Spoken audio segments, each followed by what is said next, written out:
First contact in the desert.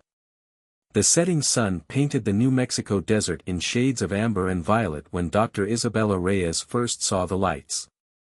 They weren't the usual aircraft lights she was accustomed to seeing from the nearby military base, these pulsed with an otherworldly blue glow, descending rapidly toward the desert floor. As the lead astronomer at the Socorro Observatory, she had seen plenty of meteors and space debris, but this was different. The object's controlled descent pattern suggested intelligence rather than natural phenomena. Isabella's research vehicle bounced across the rocky terrain as she followed the descent path. The rational part of her mind screamed that she should call this in, but something deeper, more instinctive, told her that time was of the essence. The closer she got, the more certain she became that this was no ordinary event. The impact site was surprisingly small, no massive crater or debris field, just a sleek, oval craft about the size of a small bus, partially buried in the sand. Its surface seemed to absorb light rather than reflect it, making it difficult to focus on its exact dimensions. What caught her attention, however, was the sound, a high-pitched keening that seemed to bypass her ears and vibrate directly in her chest. "Hello?" she called out, immediately feeling foolish. If there was anyone, or anything, inside, they wouldn't understand English. Still, the universal gesture of peaceful contact seemed appropriate. The keening suddenly stopped, replaced by a different sound, one that Isabella recognized instantly despite its alien origin. It was the sound of a child crying. Without hesitation, she approached the craft. A section of its hull had become transparent, revealing two figures inside. The larger one was clearly injured, silver-tinted fluid seeping from multiple wounds. The smaller figure, presumably the child, was attempting to help the adult, its movements frantic and desperate. Isabella's hand touched the transparent section, and it dissolved beneath her fingers. The child jerked back, its large, iridescent eyes wide with fear. The adult, who Isabella assumed was the mother, made a series of clicking sounds that seemed to calm the child. "I want to help," Isabella said softly, making her movements slow and deliberate. She pulled out her first aid kit, woefully inadequate for alien physiology, but better than nothing. The mother's eyes, similar to her child's but clouded with pain, studied Isabella's face intently. The aliens were humanoid but clearly not human, their skin had a slight luminescence, and their fingers were longer and more numerous than human hands. The mother's wounds appeared to have been caused by some kind of energy weapon, leaving burns that seemed to shimmer and shift in the fading light. As Isabella began applying pressure bandages to the worst wounds, she spoke continuously in a soft, calm voice. It didn't matter that they couldn't understand her words, the tone itself seemed to help. The child gradually moved closer, its initial fear giving way to curiosity. A distant rumbling made Isabella look up. Military helicopters were approaching, someone else had noticed the unusual lights. She had minutes, at most, to make a decision that would change not only her life but potentially the course of human history. The mother seemed to understand the situation. She made a series of urgent clicking sounds to her child, then looked at Isabella with an expression that transcended species, a mother's plea for her child's safety. Isabella didn't hesitate. "Come with me," she said, gesturing to her vehicle. The child helped support its mother as they moved from the craft. Isabella's research vehicle wasn't designed for passengers, but they managed to arrange themselves in the back, covered by emergency blankets. As she drove away, Isabella caught glimpses of the military helicopters in her rearview mirror. She knew she was violating probably a dozen federal laws and risking her career, but looking at the injured mother and frightened child in her back seat, she knew she was doing the right thing. Her grandmother's old ranch house, isolated in the desert and equipped with a basement laboratory where Isabella did some of her research, would have to serve as a sanctuary until she could figure out what to do next. As she drove through the gathering darkness, Isabella realized that this was more than just a chance encounter, it was an opportunity to prove that humanity's first instinct could be compassion rather than fear. Little did she know that this decision would set in motion a chain of events that would not only test her courage but also humanity's capacity for understanding and acceptance in the face of the unknown. Breaking barriers. The first rays of dawn crept through the basement windows as Isabella checked the alien mother's vital signs for the 100th time. After a night of improvised medical care, the silvery wounds had finally stopped their strange, shimmering bleeding. The mother lay in a fitful sleep on Isabella's laboratory cot, while her child sat nearby, those remarkable iridescent eyes never leaving Isabella's movements. Isabella had learned that conventional medical equipment was useless, her stethoscope picked up no sound, and her blood pressure cuff registered impossible readings. Instead, she had relied on observation and intuition, treating the wounds with a combination of sterile water and antibiotic ointment, hoping alien biology wasn't too different from human. The child, whom Isabella had mentally begun calling Starling, due to its quick, bird-like movements, had proven to be remarkably adaptable. It had figured out how to use the water dispenser within hours and had even attempted to help tend to its mother's wounds. More fascinating still was its apparent attempt to communicate. Starling had begun pointing to objects and making distinct clicking sounds, then waiting expectantly. Isabella quickly realized it was trying to learn human words. She found herself conducting an impromptu language lesson in her basement laboratory, pointing to objects and saying their names, while Starling repeated them in an odd mixture of clicks and surprisingly accurate English phonemes. "Water," Isabella said, holding up a glass. "Water," Starling repeated, the word coming out musical and strange but recognizable. A weak voice from the cot joined in, "Water." The mother had awakened and was watching them with evident pride in her child's quick learning. Isabella rushed to her patient's side. "How are you feeling?" she asked, knowing the question wouldn't be understood but unable to resist the human instinct to communicate. The mother placed a many-fingered hand on her chest. "Lyra," she said carefully, then gestured to her child. "Vega." Names. They were sharing their names. Isabella touched her own chest. "Isabella." A sharp knock at the basement door made them all freeze. "Dr. Reyes," a familiar voice called. "It's Director Martinez from the observatory. We need to talk." Isabella's heart raced. Martinez had been her mentor for years, but this situation went far beyond professional courtesy. She looked at Lyra and Vega, seeing the fear return to their eyes. But there was something else in Lyra's expression, a quiet dignity and trust. Making a decision, Isabella called out, "Come in, Director. But please, come alone." Director Elena Martinez entered cautiously, then stopped dead in her tracks. Her decades of astronomical research hadn't prepared her for the sight of actual aliens in her colleague's basement. To her credit, she didn't run or scream. Instead, she slowly closed the door behind her and said, "I assume this has something to do with the meteor that didn't show up on any of our tracking systems last night." Over the next hour, Isabella explained everything while Martinez listened intently. Vega, seemingly less afraid of this new human who shared their curiosity about the stars, had resumed attempting to learn English words. Lyra, though still weak, managed to convey through gestures and the few words she had learned that they were fleeing from something. "The military's combing the desert," Martinez finally said. "They found the craft, but it apparently self-destructed, leaving little evidence. They're looking for something, but they don't know exactly what." She paused, watching Vega successfully pronounce microscope. "What are you going to do?" "They need protection," Isabella said firmly. "Not just medical care, but asylum.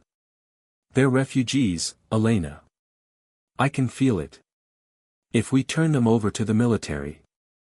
Martinez held up a hand. "I understand. But this is bigger than us. The wrong move could have consequences for all of humanity." "So could the right move," Isabella countered. "Look at them. They're learning, adapting, trying to communicate. This could be humanity's chance to prove we're ready for contact with other civilizations." A series of rapid clicks from Lyra drew their attention. She was pointing to a star chart on the wall, then making a gesture like something pursuing them. Her message was clear enough: whatever they were running from might be following them to Earth. Martinez's scientific skepticism warred visibly with her human compassion. Finally, she sighed. I have a colleague at SETI. She's unconventional, but trustworthy. Let me make a call. As Martinez stepped away to use her phone, Isabella noticed Vega had drawn something on a piece of paper, a rough map of what appeared to be star systems, with one marked clearly in red. Their home, perhaps. Or their destination. The quiet moment was shattered by a sudden, high-pitched tone that made both aliens stiffen in fear. Lyra grabbed her child and pulled Vega close, her eyes wide with terror. Martinez rushed back in. Military vehicles just turned onto your road. We have minutes, at most. Isabella looked at her mentor pleadingly. Help us. The next few moments would determine not just the fate of these two refugees, but possibly the future of human-alien relations. The sound of approaching vehicles grew louder as four people, two human, two alien, stood in a basement laboratory, about to make a decision that would echo across the stars. The pursuit. The secret underground facility at SETI's Allen Telescope Array wasn't listed on any official documents, but Dr. Samira Patel had insisted it was the safest place for their alien refugees. 2 weeks had passed since Isabella and Martinez had smuggled Lyra and Vega out of the basement laboratory, barely minutes before military vehicles had surrounded the house. Their language acquisition is remarkable, Samira said, reviewing her notes while Vega demonstrated increasingly complex English sentences. The young alien had progressed from single words to full conversations in a matter of days. It's as if their brains are specifically wired for rapid adaptation to new forms of communication. Isabella watched as Lyra, now mostly recovered from her injuries, used a modified tablet computer to draw star charts. The alien mother had been trying to explain something about their pursuers, but the concepts were proving difficult to translate. Hunters, Lyra said carefully, her clicking accent giving the word an unusual cadence. They follow, different ones. Different minds. Different forms. She gestured to herself and Vega. We, change. They hate change. Your species can change? Samira asked, fascinated. As if in response, Lyra's luminescent skin shifted slightly, taking on a more bluish tinge. Natural evolution, Lyra explained. Our people adapt quickly. Too quickly for hunters. They believe, purity only way. The implications were staggering. A species capable of rapid evolutionary adaptation would be both a fascinating subject of study and a potential threat to those who feared change. Isabella was about to ask for clarification when every electronic device in the facility suddenly emitted a high-pitched whine. Vega dropped the language learning tablet and clutched at Lyra. They're here, the child whispered in perfect, terrified English. Samira rushed to her monitoring equipment. Multiple objects entering Earth's atmosphere. Configuration matches what you described from the night you found them, Isabella. Martinez, who had been coordinating with her military contacts, burst into the room. We've got bigger problems. Someone leaked information about our visitors. The army's en route, and they're not coming to talk. Isabella looked at Lyra and Vega, seeing not aliens but a mother and child who had trusted humanity with their lives. We need to make a choice, she said. Either we turn them over and hope for the best. Or we prove that humanity can rise above fear, Samira finished. She pressed a button, revealing a hidden door. The array isn't just for listening to the stars. Sometimes we talk back. The next hour was a blur of activity.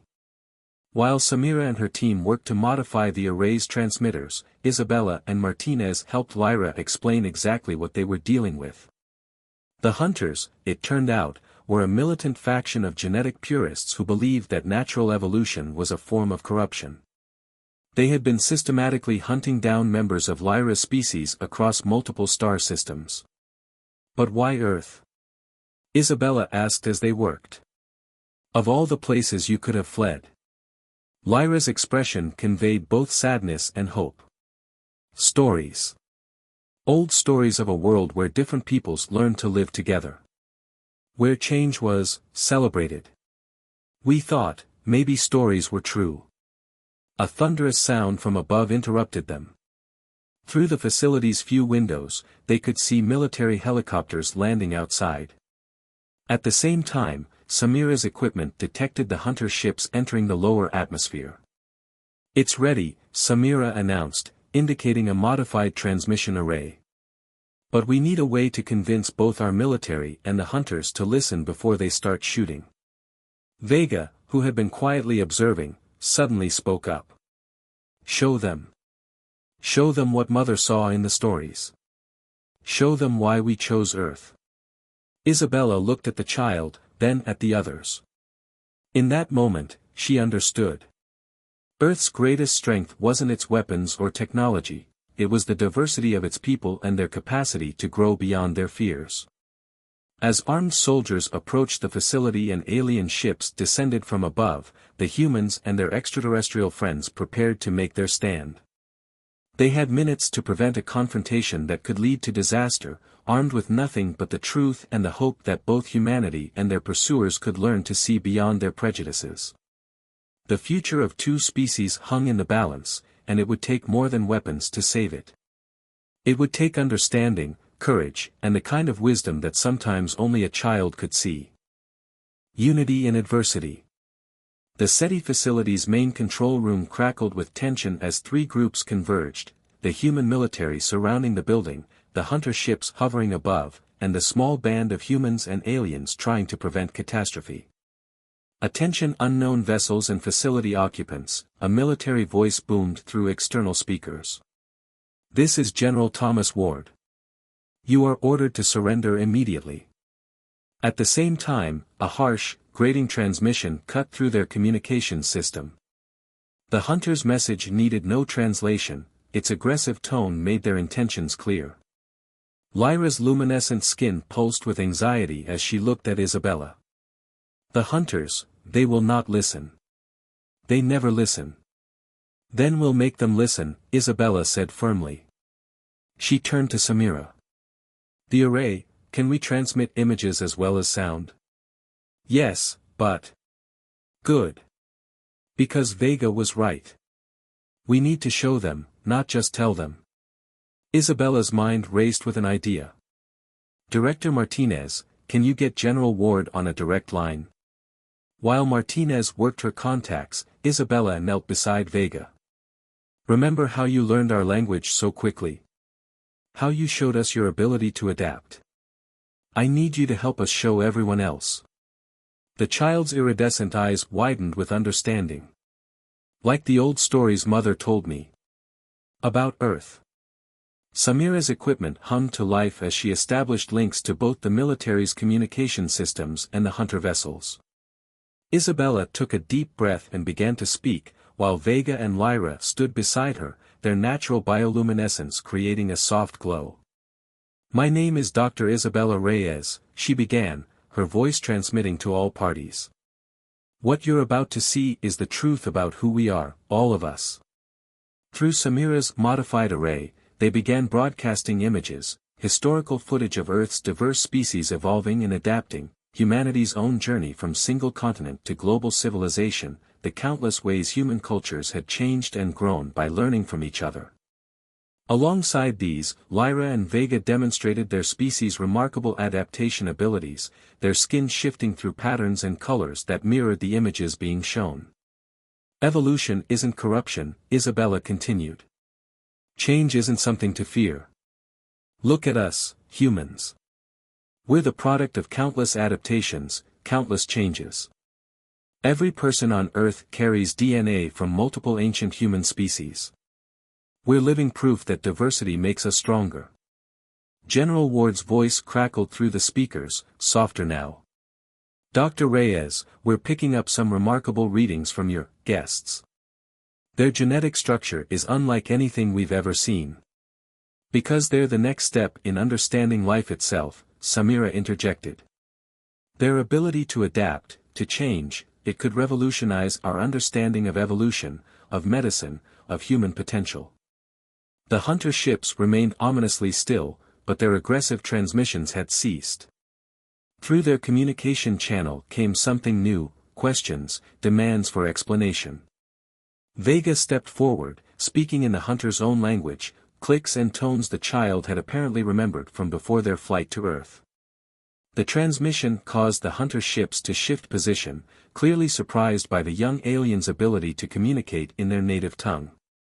Lyra translated for the humans, "My child is telling them that change allowed us to learn their language, to understand their ways.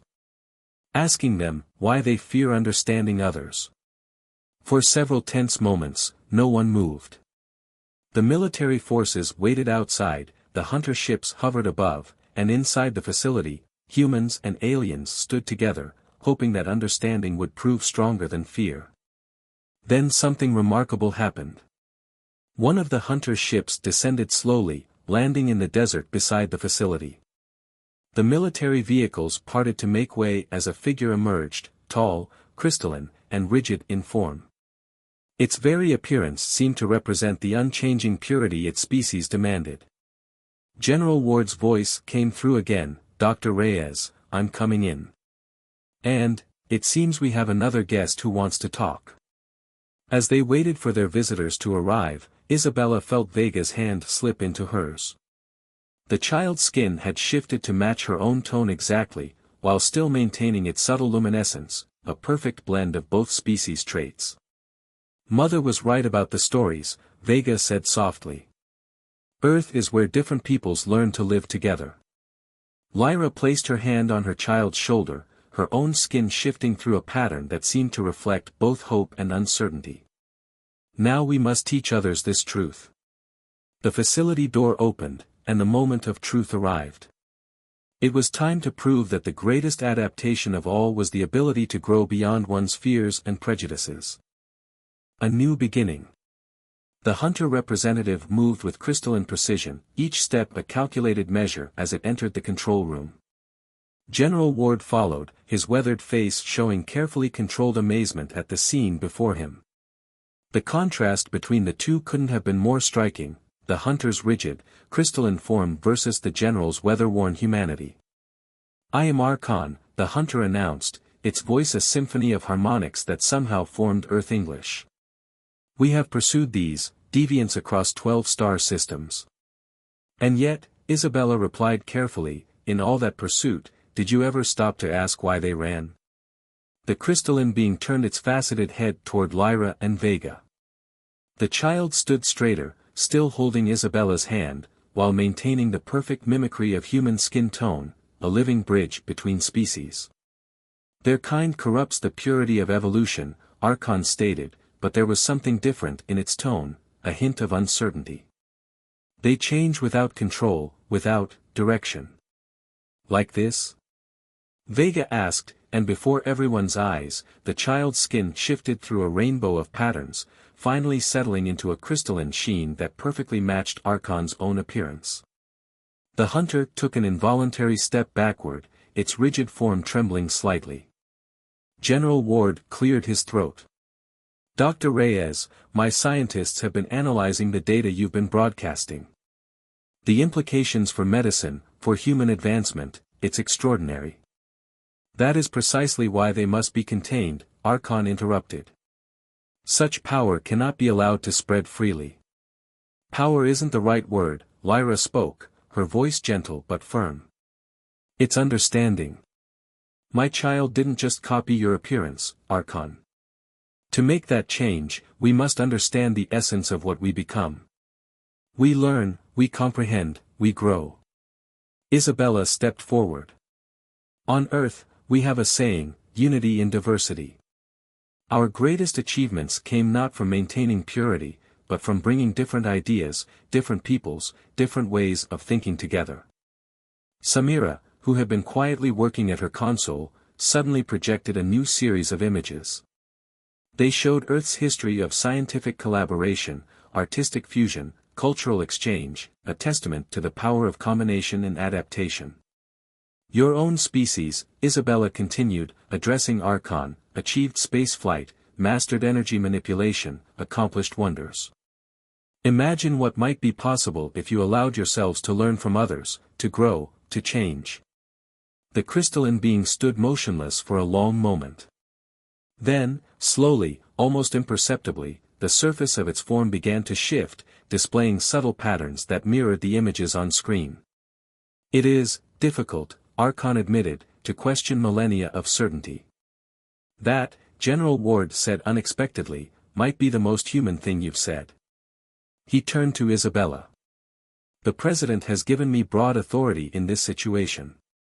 What exactly are we proposing here? Over the next few hours, an unprecedented agreement took shape. Earth would provide sanctuary not only to Lyra and Vega, but to any of their species seeking refuge. In return, they would share their understanding of adaptive biology, under careful protocols that both the military and the hunters could monitor. More surprisingly, Archon requested permission to establish a permanent diplomatic presence on Earth. To observe, it claimed, but the subtle shifts in its crystalline surface suggested a deeper truth, a desire to understand this world where change was celebrated rather than feared. 1 year later, Isabella stood with Lyra and Vega on a hilltop overlooking the new Interspecies Research Center built near the old SETI facility. The center's architecture was a stunning blend of human design and alien innovation, its surfaces able to adapt to environmental conditions just as its inhabitants adapted to each other. The hunters have reported 15 more of your people requesting sanctuary, Isabella told Lyra. And Archon's latest transmission actually contained a joke, apparently they're developing a sense of humor. Vega, who now split time between human school and helping younger alien refugees adapt to Earth, grinned. Change isn't so scary once you embrace it. Lyra's skin shimmered with patterns that Isabella had learned to recognize as joy. The old stories were right about Earth, but they didn't tell the whole truth. They spoke of a place where different peoples learned to live together, but they didn't mention the most important part. What's that? Isabella asked. That in learning to accept others, Lyra said, watching as a crystalline hunter ship landed gracefully beside a human aircraft, you teach others to accept themselves. As the sun set over the research center, its adaptive surfaces changing color to capture the last rays of light, Isabella reflected on how far they'd all come. In reaching out to protect a desperate mother and child, humanity had not only proved its capacity for compassion but had opened the door to a future where difference was not just tolerated but celebrated as the key to evolution itself. The stars were no longer distant points of light but bridges to new possibilities, new understandings, and new ways of being. And somewhere out there, other species were hearing the story of Earth, not just as a place where different peoples learned to live together, but as a place where the very meaning of difference was being transformed, one adaptation at a time.